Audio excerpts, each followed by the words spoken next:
mabait, malambing, maaruga. Yan ang Pilipinong nanay. Amen? Amen. Pero ang tanong ko po, Parinig mo kay Dore. paano mo malalaman ng isang nanay ay Pinay? How can you tell that a mother is a Filipino?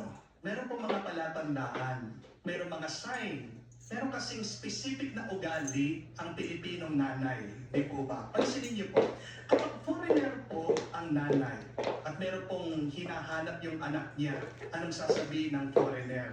Oh, allow me to help you. Don't worry, we'll find it. Di po ba? Pero kapag Pilipino po yung nanay, nilapitan siya ng anak niya, nagtatanong, Ma, nasaan yung medyas ko? Ano po sasagot ng nanay? Tinanong dyan. Alam mo, kung ahas lang yung medyas mo, Yeah. tinutlaw ka na. Tinutlaw ka Di na. ba? Huwag mo kasing gamitin yung bunganga mo Yep. sa pag-aanak. Yung Tama kay Brad yan. Yan ang gamitin mo. Di po ba ganyan?